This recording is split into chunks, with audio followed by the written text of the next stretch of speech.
عليك يا رسول الله. الصلاة والسلام عليك يا حبيب الله. الصلاة والسلام عليك يا حبيب الله. الصلاة والسلام عليك يا نبي الله الصلاة والسلام عليك يا نبي الله. وعلى آلك وعلى آلك وأصحابك وأصحابك يا نور الله يا نور الله صلی اللہ تعالی علیہ وسلم. صلى الله تعالى عليك وسلم. الحمدللہ اللہ تبارک تعالیٰ کا احسان ہے کہ ہمیں ایک مرتبہ پھر اللہ اس کے رسول صلی اللہ تعالی علیہ وسلم کی تعلیمات سننے کے لیے جمع ہیں، اور اللہ کا احسان ہے کہ ہم حضور علیہ الصلوۃ والسلام کی سنتیں سیکھنے بیٹھے ہیں. جیسا کہ ابھی آپ سیرت سماعت کر رہے تھے تو اس میں ہم نے سنا کہ کاش ہم بکریاں ہوتے، ہے نا. تو ہم ہوتے، حقیقت میں ہم اس لائق تھے نہیں. وہ جو بکریاں ہیں نا، وہ ہمارے ایسے کروڑوں اربوں سے بہتر تھی، جو سرکار علیہ الصلوۃ والسلام جن کو ہانکا کرتے تھے. ہم جو ہیں ہم اس پہ ناز کریں. ہم کیا ہیں؟ سرکار علیہ الصلوۃ والسلام کے ایسے امتی جو سرکار علیہ الصلوۃ والسلام کی سیرت اور سنت سن رہے ہیں.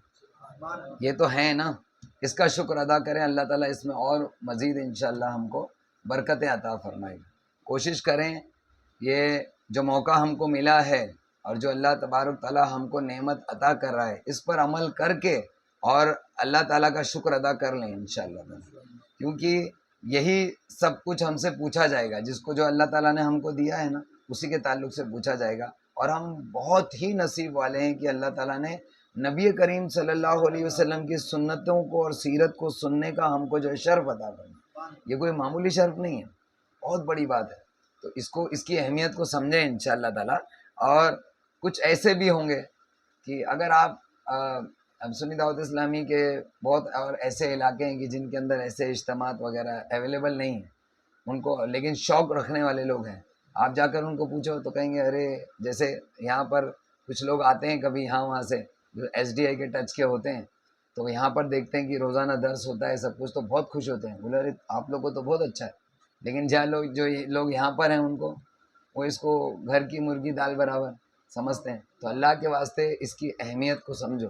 یہ جو سیرت سن رہے ہو، جو سنت سن رہے ہو، اور اللہ کا احسان ہے کہ یہاں سیرت اور سرکار علیہ الصلوۃ والسلام کی سنت احیاء علوم کی دوسری جلد پوری سنت ہی ہے، اس کا بھی آغاز ہوا ہے اور سیرت کا بھی آغاز ہوا ہے. تو آپ ذرا اس کو اسٹارٹ سے لاسٹ تک 9 بجے سے لے کر 9:30 سے لے کر 10:30 تک کمپلیٹ رہو. 9:30 بجے ایگزیکٹلی آ جاؤ. کوشش کریں گے نا انشاءاللہ تعالی. تو ہم نے پچھلے ہفتے کیا سنا تھا، کسی کو یاد ہے؟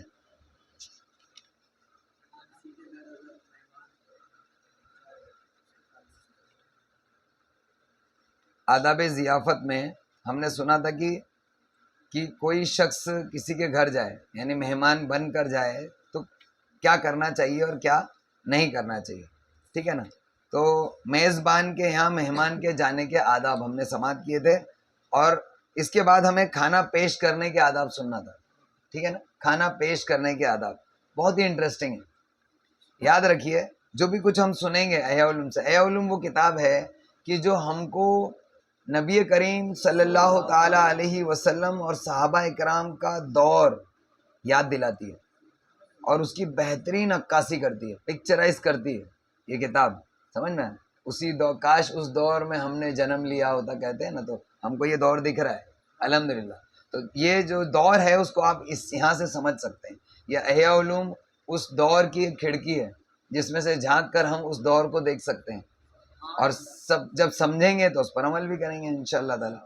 تو ہم نے پچھلے ہفتے سنا تھا کہ میزبان جب گھر جائے، مہمان کسی کے یہاں مہمان بن کر جائے تو کیا کیا اس کے آداب ہیں. جس میں ہم نے ایک ادب سنا تھا کہ یہ سنت نہیں کہ آدمی دوسروں کے گھر کھانے کے وقت پہنچ جائے. ٹھیک ہے نا. اور پہنچے تو پھر اگر وہ سامنے دل سے اگر کھانے کی اجازت دے تو قبول کرے، ورنہ اگر دل سے نہیں ہے، ہم اس کو سمجھ جائیں کہ بھئی یہ دل سے، اس کو بدگمانی نہیں کہیں گے. سمجھ میں اگر کسی شخص کے یہ معاملات اگر آپ سمجھتے ہیں اور اس کے حساب سے اگر عمل کرتے ہیں تو اس کو بدگمانی نہیں کہتے کہ بھئی یہ پتہ ہے یہ دل سے نہیں کہہ رہا، کیونکہ دل سے اور بے دل سے سب پتہ چل جاتا ہے. تو ایسے لوگوں کا کھانا جو ہے مکروہ قرار دیا گیا کہ ایسے گھر پر نہ کھائے. تو یہ کھانا پیش کرنے گھر جانے کے آداب تھے، اور اس میں آپ نے حضور علیہ الصلوۃ والسلام کا صحابہ کرام کے گھر بغیر اجازت کے پہنچ جانا بھی سنا. وہ محبت کی بیس پر تھا کہ جب اتنی محبت رکھا کرتے تھے تو گھر میں چلے جاتے تھے، کھانا اٹھا کر لے آیا کرتے تھے.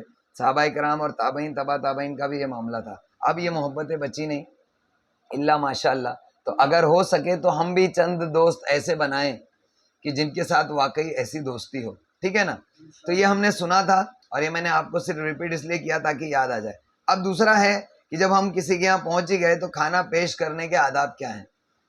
اس میں بہت کچھ ہے. امام غزالی رحمۃ اللہ علیہ کہتے ہیں کہ کھانا پیش کرنے کا سب سے پہلا ادب ہے کہ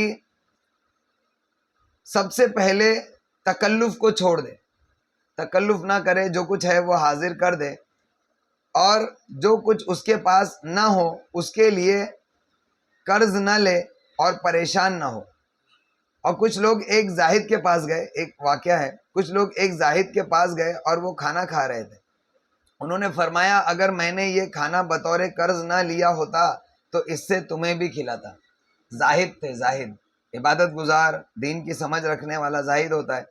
تو ان کے اس واقعے کو امام غزالی نے بھی نوٹ کیا ہے. اس کا مطلب وہ واقعی اوتھینٹک زاہد تھے کہ جن کے طریقے پر عمل کیا جا سکتا ہے.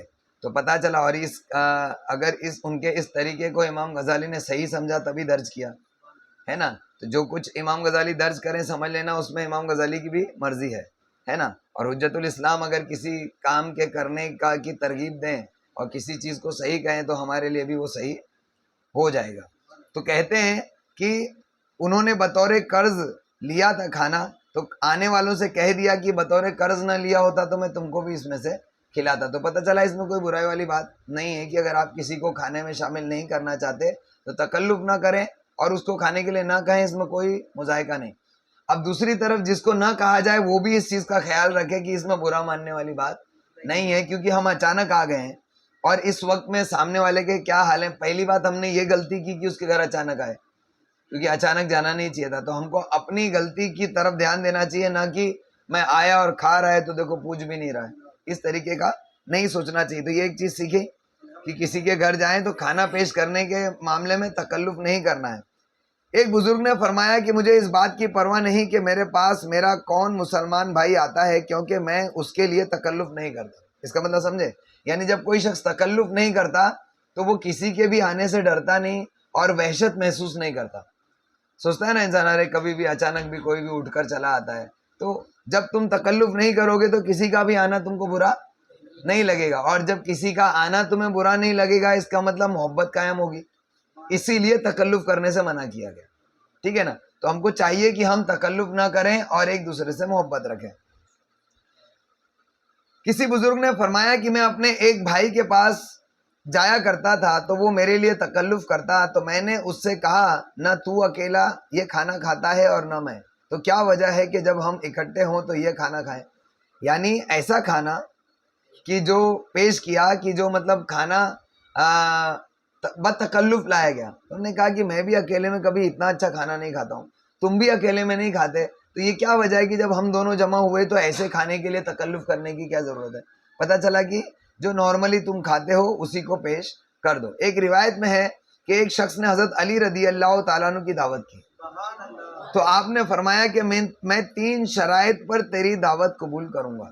ایک یہ کہ بازار سے میرے لیے کچھ ایکسٹرا نہیں لائے گا، دوسرا یہ کہ جو کچھ گھر میں ہے اسے اٹھا نہ رکھے گا، اور تیسرا یہ کہ اپنے بچوں کو بھوکا نہیں رکھے گا. تو یہ تکلف نہ کرنے کی دلیلیں ہیں. بعض بزرگوں کا طریقہ تھا کہ جو کچھ گھر میں ہوتا اس میں سے ہر قسم سے کچھ نہ کچھ لا کر مہمان کے سامنے رکھ دیتے. کچھ نہ کچھ لا کر رکھ دیتے مطلب تھوڑا سا اپنے گھر کے لیے بھی رکھتے، تو اس کو تکلف نہیں کہتے. باقی اگر کوئی شخص اگر محبتاً، تکلف سے نہیں، آپ کو میں نے شاید اس کے پچھلے ہفتے بھی سمجھایا تھا، تکلف اس کو غوثیہ میں بتایا تھا شاید. تکلف اس کو کہتے ہیں کہ جو انسان دل پر بوجھ محسوس کرتے ہوئے کوئی کام کرے، لیکن بخوشی اگر گھر کا سارا سامان بھی رکھ دے تو تکلف نہیں کہا جاتا. ایک بزرگ نے فرمایا کہ ہم حضرت جابر بن عبداللہ رضی اللہ تعالیٰ عنہ کی خدمت میں حاضر ہوتے تو انہوں نے ہمارے سامنے روٹی اور سرکہ رکھ دیا اور فرمایا اگر ہمیں تکلف سے روکا نہ گیا ہوتا تو میں تمہارے لیے اچھے کھانے پیش کرتا. سمجھ رہے ہیں؟ یعنی ان کے گھر میں روٹی اور سرکہ تھا. سرکہ میں ونیگر ہے نا. پہلے کا سرکہ ایسا نہیں ہوتا تھا جیسے آج کل کیمیکل والا ونیگر ہوتا ہے. پہلے جو ہے وہ کئی چیزوں کے الگ الگ سرکے بنتے تھے، انگور کا سرکہ، پھر اس کے بعد آم کا سرکہ. تو وہ سرکہ جو ہے کھانے، اور سرکے کے تعلق سے ایک حدیث ہے، سرکار علیہ الصلوۃ والسلام کی حدیث کا مفہوم ہے کہ جس کے گھر میں سرکہ ہے اس کو سالن کی ضرورت نہیں، جس کے گھر میں سرکہ ہے اس کے گھر میں برکت ہے. سرکے کی بہت ساری فضیلتیں بھی ہیں. بہرحال تو روٹی اور سرکہ رکھ دیا اور کہا کہ اگر تکلف سے روکا نہ گیا ہوتا تو میں کچھ تمہارے لیے ایکسٹرا رکھتا. پتہ چلا کہ جو کچھ ہے وہ اٹھا کر حاضر کر دے. بعض بزرگوں نے فرمایا کہ اگر کوئی شخص نہیں ملنے آئے تو جو کچھ حاضر ہو پیش کر دو، اور اگر خود بلاؤ تو کچھ باقی نہ چھوڑو.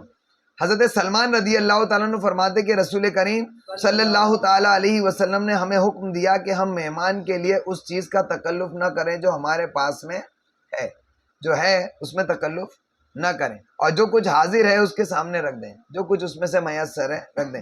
اب ان تمام باتوں سے ہم کو یہ سمجھ میں آیا کہ تکلف نہیں کرنا چاہیے.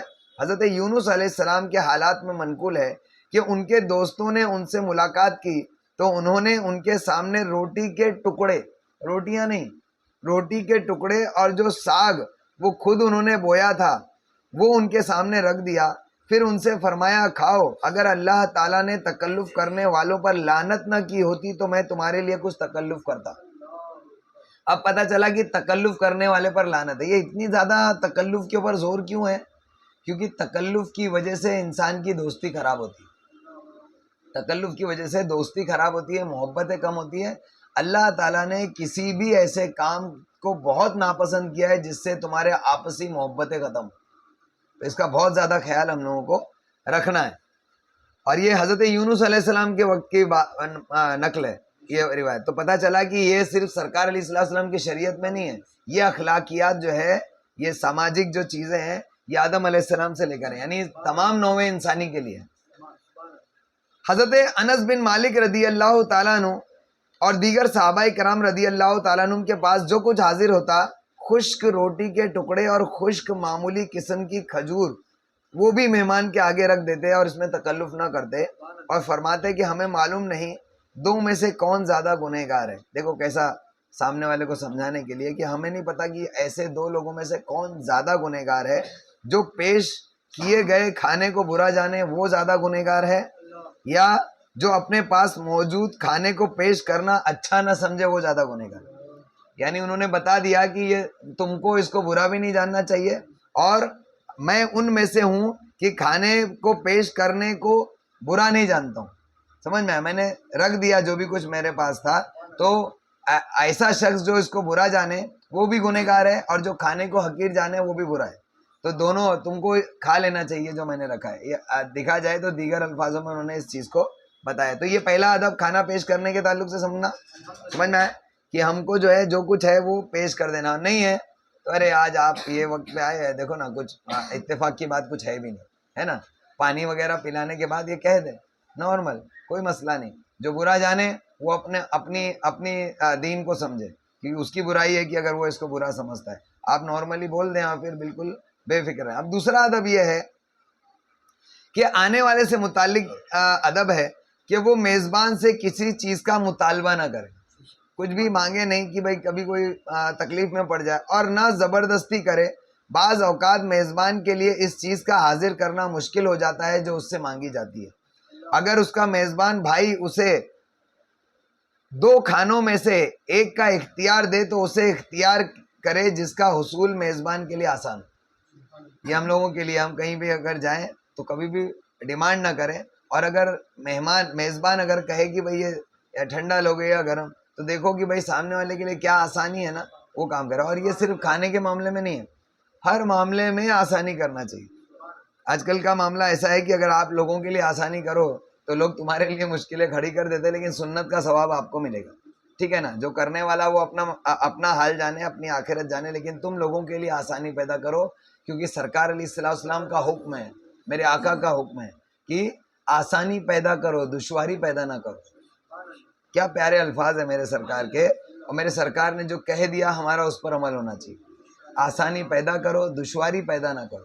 اور یہ اس کے ساتھ علماء کرام جو یہ جو حدیث ہے وہ ہمیشہ ذکر کرتے ہیں کہ الدین و یسر، کہ دین آسان ہے. پھر دوسری جگہ پھر یہ کہتے ہیں کہ آسانی پیدا کرو دشواری پیدا نہ کرو. تو دین کا معاملے میں, دنیا کے معاملے میں, اور دنیا بھی ہمارا دین ہے, جب سنت کے مطابق ہم عمل کریں تو ہم کو آسانیاں پیدا کرنا چاہیے, دشواری پیدا نہیں کرنا چاہیے. تو اگر دو کھانوں کا اختیار دے تو جو اس کے لیے آسان ہے اس کی طرف رغبت اس کو دیں. حدیث شریف میں ہے کہ رسول کریم صلی اللہ تعالی علیہ وسلم کو جب بھی دو چیزوں میں سے ایک کا اختیار دیا گیا تو آپ نے ان میں سے آسان کو چنا. حضرت آمش نے حضرت ابو وائل رضی اللہ تعالیٰ عنہ سے روایت کیا ہے, وہ فرماتے ہیں کہ میں اپنے ساتھی کے ساتھ حضرت سلمان فارسی رضی اللہ تعالیٰ عنہ کی ملاقات کے لیے گیا تو انہوں نے جو کی روٹی اور دلا ہوا نمک پیش کر دیا. جو کی روٹی اور پسا ہوا نمک کہ بھائی اس سے روٹی اور نمک اور روٹی کھاؤ. میرے ساتھی نے کہا اگر اس میں پودینہ بھی ہوتا تو اچھا تھا, اس کے ساتھ تھوڑا پودینہ ہوتا تو جو ٹیسٹ بڑھ جاتا. چنانچہ حضرت سلمان فارسی رضی اللہ تعالیٰ عنہ باہر تشریف لے گئے اور وضو کا برتن جو ان کا تھا وہ گروی رکھ کر پودینہ خرید کر لائے. جب ہم نے کھا لیا تو میرے ساتھی نے کہا اللہ تعالیٰ کے لیے حمد ہے جس نے ہمیں اس روزی پر قناعت کی توفیق دی. اس روزی پر یعنی باوجود پودینہ کھانے کے وہ نمک اور روٹی پر قناعت ہو سکتی تھی, لیکن پودینہ کھایا, کہا کہ دیکھو نا ہم نے نمک روٹی بھی پودینے کے ساتھ ایڈجسٹ کر لی. تو اللہ کی تعریف ہے کہ جس نے ہمیں اس کھانے پر قناعت دی جو ہمیں اللہ تعالیٰ نے عنایت فرمایا. تو حضرت سلمان فارسی رضی اللہ تعالیٰ نے فرمایا اگر تم جو حاضر تھا پودینے سے پہلے موجودہ روزی پر صبر کرتے تو میرا لوٹا گروی نہیں ہوتا. دیکھو اب یہاں پر بھی دیکھو ان کو انہوں نے اس چیز کو ظاہر کر دیا, تکلف نہیں کیا, کیونکہ انہوں نے وہاں کیا اگلی بار کہیں نہ کریں. اس طریقے سے کھلے دل کے ہوتے تھے, کہہ دیا کرتے تھے. آج کل لوگ برا مان جاتے, لیکن وہ جو چیز تھی انہوں نے سامنے رکھ دی اور وہ بھی تھے اس کو اچھے طریقے سے لیتے تھے کہ ہاں بھائی یہ تو اچھی سیکھ کی بات ہے, مجھے ایسا کرنا چاہیے. تو انہوں نے کہہ دیا کہ اگر موجودہ روزی پر صبر کرتے تو میرا لوٹا گروی نہ ہوتا. تو یہ اس صورت میں ہے جب معلوم ہو کہ میزبان پر یہ عمل گرا گزرے گا تو وہ اسے ناپسند کرے گا, اور اگر معلوم ہو کہ اس کی فرمائش پر خوش ہوگا. جیسے آپ کسی کے گھر جاتے ہیں اور وہ خوش ہوتا ہے کہ ارے بھائی نے سامنے سے کہا کہ یہ چاہیے ہے نا, تو آپ ملے گا نا, لاتا ہوں, تو پتہ ہے کہ میں مانگوں گا, اس کے لیے آسان بھی ہے لانا, اور وہ لانے میں اور خوشی محسوس کرے گا تو اس کے دل کو خوش کرنا ہوگا. تو اب اس طریقے پر اگر آپ کسی چیز کی ڈیمانڈ کرتے ہو تو اب برا نہیں. دیکھو ایسے دین کو سمجھنا ہوتا ہے. ایک جگہ کیا کہا گیا کہ ڈیمانڈ نہ کرے, اب کو یہ آدھا سن کر چلا گیا اور سب جگہ یہ آدھا نیم حکیم والا معاملہ ہو جاتا ہے, نیم ملا خطرہ ایمان ہے نا. آدھا سن کے کیا ہم نے آیا علوم میں سنا ہے ڈیمانڈ نہیں کرنا چاہیے. اب وہ وہاں پر مان لیجئے کسی نے آگے کا بھی پڑھا ہے اور اس پر عمل کر رہا ہے, ارے بھائی میرے اگر سامنے والا خوش ہے تو مانگ, ارے نہیں ہم نے پڑھا ہے کہ ڈیمانڈ نہیں کر سکتے. تو یہ امام غزالی کی کتاب ہے کہ جس میں ہر پہلو بتایا گیا ہے, اور انما الاعمال بالنیات کہ تمہاری نیت کیا ہے اس کے بنا پر اللہ تبارک تعالیٰ نے کیا عطا فرماتا ہے. تو جو اسلام ہے نا وہ دین فطرت ہے کہ انسان کی فطرت کے مطابق اللہ تبارک تعالیٰ نے یہ دین جو ہے ہم کو عطا کیا. تو ہم اگر اس کو ڈیپلی سمجھیں گے نا تو یہ سب جو ہے وہ رحمت ہی رحمت ہے. نبی کریم صلی اللہ علیہ وسلم کا جو دین ہے, دین اسلام, وہ رحمت ہی رحمت ہے, اور کہیں کوئی پرابلم نہیں, اور اس پر عمل کرنا بھی بڑا آسان ہے. اور صرف آسان ہی نہیں بلکہ اس کے عمل کرنے میں بہت مزہ ہے, بہت مزیدار ہے الحمدللہ. تو اگر پتہ ہو کہ فرمائش کرنے پر وہ خوش ہوگا اور وہ چیز آسانی سے اسے حاصل بھی ہو جائے گی تو اس صورت میں فرمائش کرنا مکروہ نہیں ہے. حضرت امام شافعی رحمۃ اللہ علیہ جب بغداد شریف میں حضرت زعفرانی کے یہاں مہمان ہوئے تو انہوں نے اس طرح کہا کہ حضرت زعفرانی کا طریقہ تھا کہ روزانہ جتنے قسم کے کھانے پکائے ہوتے وہ لونڈی کو لکھ کر دے دیتے. تو حضرت امام شافعی رحمۃ اللہ تعالیٰ نے اس لونڈی سے وہ پرچہ لیا اور اس کے اندر ایک کھانا بڑھا دیا, سمجھ رہے ہیں. اور جب وہ کھانا پیش ہوا تو اس میں وہ ایک کھانا ایکسٹرا تھا. تو حضرت زعفرانی نے دیکھا, کہا کہ میں نے تو یہ اس میں لسٹ میں نہیں لکھا تھا. تو ان کو جب پتہ چلا کہ امام شافعی نے بڑھایا ہے, اس کے اندر امام شافعی کی تحریر تھی, تو کہا اس نے وہ جو لونڈی تھی اس نے وہ پیش کر دیا. دیکھیے اس نے دیکھا کہ امام شافعی نے کی تحریر ہے, جو رائٹنگ تھی پہچانتے تھے لکھاوٹ کو, تو انہوں نے دیکھا اور پہچان گئے امام شافعی کی ہے. تو حضرت زعفرانی نے ان کی تحریر دیکھی تو خوش ہوئے کہ امام شافعی نے ڈیمانڈ کیا, یہ تو میں نے ان کی خوشی کا کھانا بنوایا. اتنے خوش ہوئے کہ وہ جو لونڈی تھی اس کو آزاد کر دیا. بولے کہ یہ تجھ کو لکھ کر دیا اور یعنی تیری وجہ سے امام شافعی رحمۃ اللہ تعالیٰ علیہ کی خدمت کا مجھے شرف ملا تو آزاد ہے. تو اگر اس طریقے سے ہو تو اس میں ڈیمانڈ کرنے میں کوئی پرابلم نہیں ہے. حضرت ابو بکر قطانی فرماتے ہیں کہ میں حضرت سری سکتی رحمۃ اللہ علیہ کے پاس گیا تو وہ چوری لائے اور اس کا نصف پیالے میں ڈالنے لگے. میں نے کہا آپ کیا کر رہے ہیں؟ میں اسے ایک مرتبہ ہی سب پی جاؤں گا.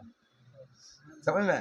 یعنی وہ کچھ چوری لے کر آئے, انہوں نے آدھا پیالے میں ان کے ڈالا اور آدھا روکنے والے تھے, یعنی وہ چاہتے تھے کہ آدھا ہی کھلائیں. تو انہوں نے کہا ارے آپ یہ مطلب آدھا کیوں ڈال رہے ہیں, میں تو پورا ایک ہی بار میں پی جاؤں گا. سمجھ میں؟ تو وہ مسکرائے اور فرمایا یہ آپ کے کیے حج سے بھی افضل ہے, یعنی یہ تھوڑا عمل ہے اور اس کا ثواب زیادہ ہے کیونکہ مسلمان بھائی کی خوشی کا باعث ہے.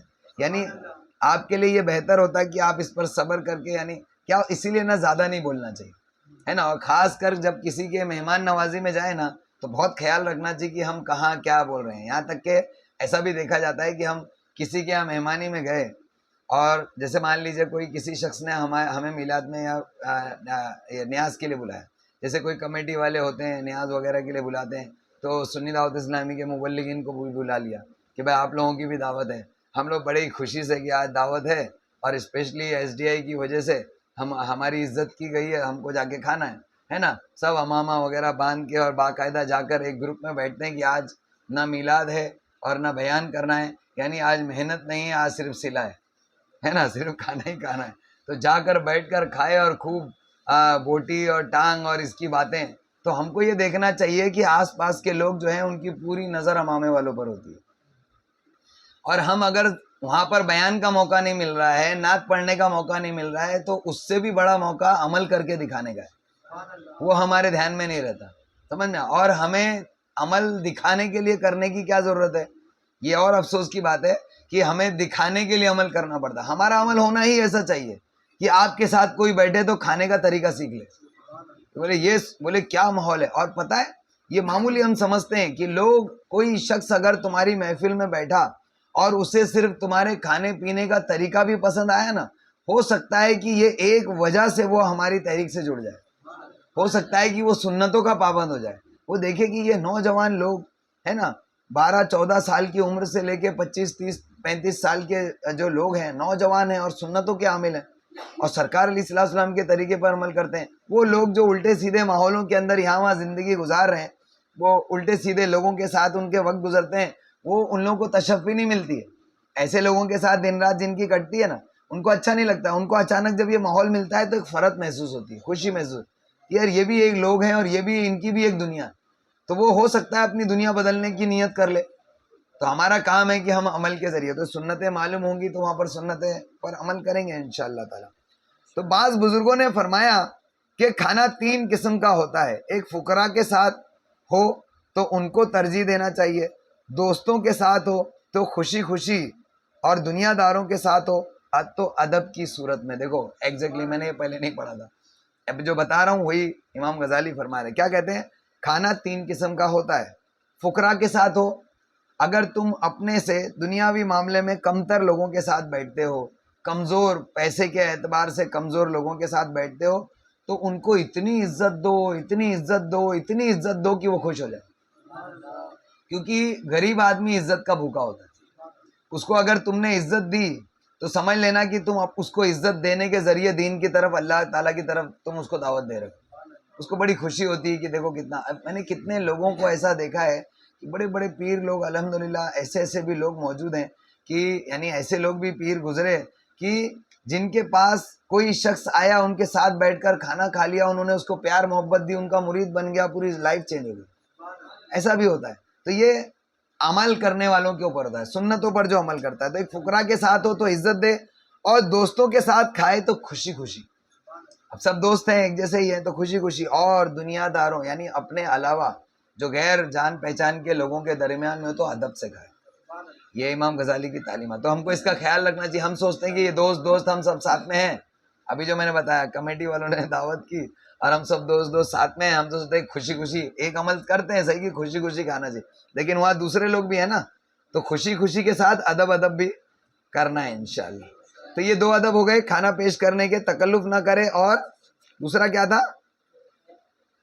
مطالبہ نہ کرے کسی چیز کا۔ تیسرا ادب ہے میزبان اپنے مہمان سے فرمائش کا مطالبہ کرے، وہاں تھا مطالبہ نہ کرے، یہاں مطالبہ کرے اور اس کی خواہش پوچھے۔ یہ مہمان کے لیے کہ مہمان کی خواہش پوچھے، کیونکہ بعض اوقات وہ اپنی فرمائش کے مطابق عمل پر خوش ہوتا ہے۔ یہ اچھی بات ہے اور اس میں ثواب اور بہت بڑی فضیلت بھی ہے۔ کیا فضیلت ہے؟ رسول کریم صلی اللہ تعالی علیہ وسلم نے فرمایا جو شخص اپنے بھائی کی جائز خواہش کو پورا کرے اس کی بخشش ہو جاتی ہے، اور جو آدمی اپنے مسلمان بھائی کو خوش رکھے اللہ تعالیٰ اسے خوش رکھتا ہے۔ خوش رکھنے کا فارمولہ احادیث میں اور قرآن کی آیات میں زندگی جینے کے نسخے ملتے ہیں، سمجھ میں؟ اللہ تعالیٰ کی زمین ہے، اللہ تعالیٰ کی پوری دنیا ہے، اللہ تعالیٰ نے ہم کو بنایا، اس نے ہم کو زندگی عطا کی، تو اس کے کچھ اللہ تبارک تعالیٰ نے اصول بنائے کہ جیسے میں اکثر ایک مثال دیتا ہوں کہ اگر آپ پنکھے کا بٹن چالو کرو گے تو لائٹ چالو نہیں ہوگی، پنکھے کے بٹن سے پنکھا اور لائٹ کے بٹن سے لائٹ ہی چالو ہوئی ہے نا، اور آپ نے اگر غلط جگہ ہاتھ ڈال دیا تو کرنٹ بھی لگے گا، یہ بھی یاد رکھیں۔ تو ہم کو چاہیے کہ جو چیز ہم چاہتے ہیں نا تو وہ کام کریں۔ کیا فرمایا گیا کہ اگر تم خوش رہنا چاہتے ہو تو لوگوں کو خوش کرو، ہے نا، تو یہ ایک نسخہ ہم کو ملا۔ اور دوسرا کیا تھا کہ بخشش ہو جاتی ہے اگر کسی مسلمان بھائی کی جائز خواہش کو پورا کرے۔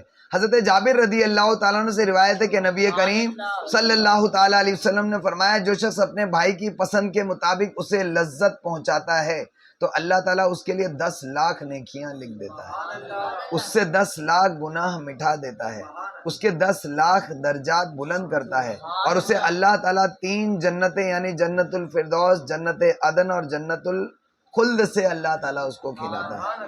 یہ تیسرا ادب تھا۔ چوتھا اور آخری ادب، اس سے یہ نہ پوچھے کہ آپ کے لیے کھانا لاؤں، جب دعوت ہی کے لیے بلایا ہے تو اب کھانا رکھوں کیا، پوچھنے کی ضرورت نہیں۔ ہاں اگر تھوڑا کچھ آگے پیچھے کا معاملہ ہو تو یعنی ایسا کھانا لاؤں کیا نہیں، کھانا لا رہا ہوں، اس کو اگر منع کرنا ہوگا تو بولے گا بھائی تھوڑا رک جاؤ نا، یہ کہو کہ میں کھانا لا رہا ہوں، اتنا اس کو انفارم کر دے۔ مان لو آپ بنا پوچھے آپ نے لا کر رکھ دیا، اس کو لگے ارے ابھی تو آئے تھے، کھانا تھوڑی دیر کے بعد کھا لیتے، اب لگ دیا تو کھانا پڑے گا، تو یہ مجبوری ہو جائے گا۔